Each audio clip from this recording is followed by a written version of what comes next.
तो पांडवों को 12 साल का हुआ था वनवास और 1 साल का हुआ था अज्ञात।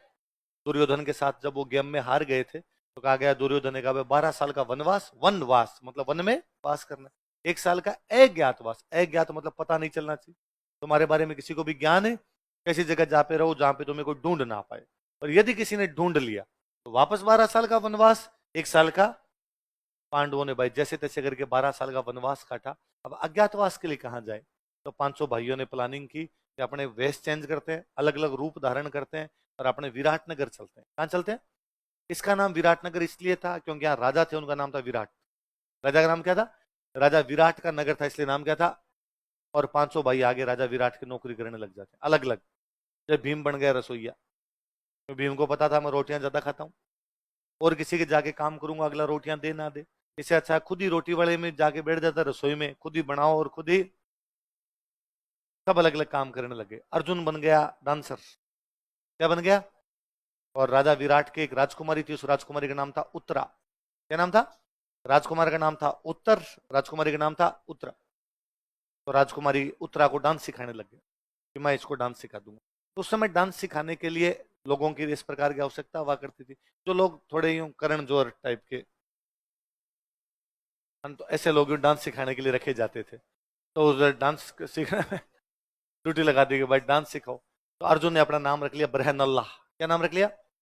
बरहनल्लाह। राजकुमारी उत्तरा को क्या सिखाता है? डांस। उधर दुर्योधन का पता लगा और कहाँ है, यदि पता चल गया तो 12 साल का वनवास टिकाएंगे और 1 साल का वापस क्या होगा? अज्ञात। और गुरु थे द्रोणाचार्य, और द्रोणाचार्य ने कहा कि दुर्योधन मुझे पता चल गया। आजकल वो राजा विराट की नगरी में विराटनगर रह रहे हैं। दुर्योधन ने राजा विराट को फोन मिलाया कि भाई विराट, 5 बंदे उधर घूम रहे हैं, पकड़ के भेज दे। राजा विराट ने कहा ना यार, इधर तो कोई नहीं आया। उसने कहा द्रोणाचार्य का गुरु आप कह रहे थे यार वहां बैठे हैं, वहां पे तो नहीं है। द्रोणाचार्य ने कहा वो भेष बदल के बैठे हैं, तो कैसे निकाला जाए उनको? एक काम करो, अपने तो विराटनगर पर आक्रमण कर दो और विराटनगर की गायें लूट लो। क्या लूट लो? सच्चा क्षत्रिय जो होगा वो गायों की लूटपाट को बर्दाश्त नहीं कर सकता। आपने देख लो पुरानी देवताओं की जितनी कहानियां, सब गायों की रक्षा करते हुए लड़ते हुए मारे गए। गाय को कैसे ले जा सकते हो आप? गाय धन थी, उस टाइम धन नहीं क्या हुआ करती। इसलिए देखो आज भी बोलते हैं गो धन। कभी सुना आपने भैंस धन, बकरी धन, है ना, ऊंट धन नहीं बोलते ना, पर गाय को क्या बोलते हैं? गो धन है, भाई गाय धन है। तो गाय पहले धन का साधन थी। किसी को भी कोई सामान खरीदना होता, जैसे आपको कोचिंग में फीस जमा करानी है, आप दिलीप सर को देख सर ये पकड़ो गा पढ़ाओ, ये पहले तरीका हुआ करता था, गाय दिया करते तो गाय धन थी, तो गाय लूट लो। और सच्चा क्षत्रिय गाय की कभी लूटपाट को बर्दाश्त नहीं कर पाएगा। वो आएंगे बाहर, आएंगे तो अपने पहचान लेंगे कौन है। और सुन, आक्रमण तब करना है जब युधिष्ठिर ना हो, क्योंकि इनमें दिमाग वाला युधिष्ठिर है केवल। और युधिष्ठिर होगा तो इनको जाने नहीं देगा लड़ने के लिए। युधिष्ठिर नहीं होगा तो ये पक्का लड़ने के लिए बाहर आ जाएंगे। ठीक है। अब भाई एक दिन पता चला कि युधिष्ठिर तो बाहर गया हुआ है, राजा विराट भी शिकार करने के लिए बाहर गए हुए, युधिष्ठिर उनके साथ में गया हुआ है, और भाई इधर से आक्रमण कर दिया। कौरवों ने आक्रमण किया, सारी की सारी गायें लूट के ले गए। सेनापति भाग के राजकुमार के पास है, राजकुमार का नाम क्या था? उत्तर। राजकुमार उत्तर का, राजकुमार उत्तर अपनी गायें लूट ली। राजकुमार उत्तर ने क्या बात करते हो, अभी लाओ मेरे रथ लाओ, चलते हैं लड़ाई करेंगे। रथ लेके आए तो कहा कि वो ड्राइवर नहीं है आपका, रथ चलाने वाले क्या बोलते हैं? सारथी। क्या बोलते हैं? कि आपका सारथी आपके पिताजी के साथ शिकार पे चला गया राजा विराट के साथ। उसने कहा मरा दिया यार, अब रथ कौन चलाएगा?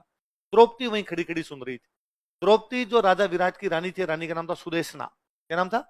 उसकी नौकरानी का काम करती थी वहां। और उस द्रौपदी ने कहा कि मैं बताऊं एक अच्छा ड्राइवर कहा, कि वो जो तुम्हारी दीदी को डांस सिखाता बरहनल्ला, अर्जुन का नाम क्या था? बरहनल्ला, वो बहुत अच्छा है। उसने कहा वो जिसका जेंडर सेट नहीं बैठ रहा है, वो रथ चलाता, अरे का शानदार रथ चलाता। एक दिन वो हमें बता रहा था कि पहले वो किसी राजा का रथ चलाता, बुलाओ उसको। बरहनल्ला क्या तुम सारथी बन सकते हो? उसने कहा। बरहनल्ला जाके बेटा युद्ध के मैदान में पहुंचे। इधर विराटनगर की सेना खड़ी है, राजकुमार उत्तर सेनापति है, सामने उनके एकदम कौरवों की सेना खड़ी है। और कौरव महारथी थे भाई, बढ़ गए।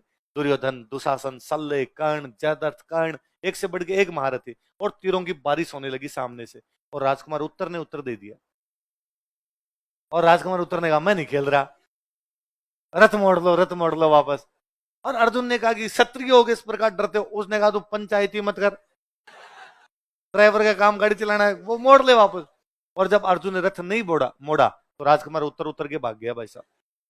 जब वो भागा तो अर्जुन भागा, अर्जुन भागा, अर्जुन ने भाग के कहा कि तू केवल वहां पे रथ पे बैठ और झूठा ऐसे करता रहे, बाकी तीर मैं चला लूंगा। तो भाई साहब घुंघरू बांध के डांस नहीं करना है, पहले लिपस्टिक मिटा ले अपने।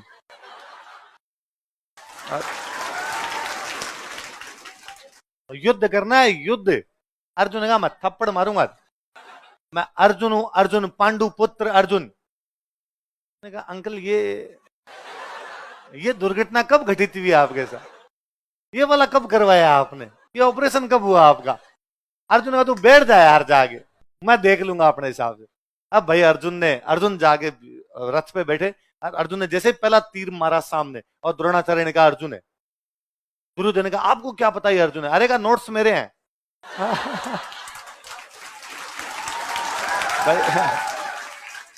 सिखाया हुआ किसका था।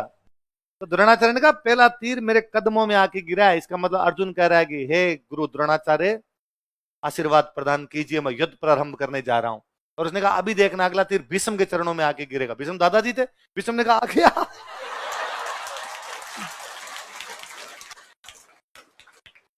अर्जुन युद्ध लड़ते हैं, वो शानदार सा सेना को भगाते हैं वहां से, और वापस जाते हैं तो उधर राजा विराट और युधिष्ठिर तब तक वापस आ गए थे। बैठे बैठे चौपड़ पासे खेल रहे थे, चौपड़ पासे खेल रहे। सेनापति गया, सेनापति ने जाकर राजकुमार उत्तर की जय हो, राजा विराट की जय हो, युद्ध जीत के लौटे हैं। और राजा विराट ने कहा जहां मेरा बेटा उत्तर जाएगा वहां युद्ध नहीं जीतेंगे तो कहां जीतेंगे। युधिष्ठिर को पता था, युधिष्ठिर ने कहा नहीं, आज का युद्ध बृहनल्ला ने जीता है। तो कहते राजा विराट को इतना गुस्सा आता है कि राजा विराट वो पासा लेके उसके नाक पे मारते। शर्म नहीं आती तुम्हें, उस बृहनल्ला को कर रहे हो।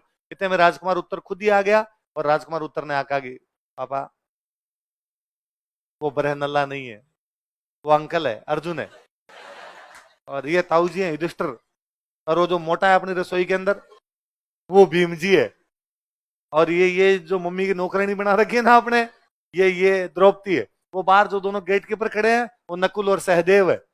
और राजा विराट ने सॉरी बोला युधिष्ठिर को, सॉरी ब्रो गलती हो गई यार, और मुझे पता नहीं था। और अर्जुन ने यदि मेरे को युद्ध जिताया तो शाबाश अर्जुन, और मैं मेरी राजकुमारी उत्तरा की शादी अर्जुन के साथ करूंगा। अर्जुन ने कहा नहीं, एज गैप नाम की भी कोई चीज होती, फिर ये मेरी स्टूडेंट है, आप इसकी शादी मेरे बेटे के साथ कर दीजिए। फिर उत्तरा की शादी अभिमन्यु के साथ की। इसके साथ की गई, अर्जुन के बेटे कौन थे, अभिमन्यु। फिर ये राजा विराट महाभारत के युद्ध में लड़ने के लिए गए थे। महाभारत के युद्ध के बाद कौरव कमजोर पड़ गए, भगवान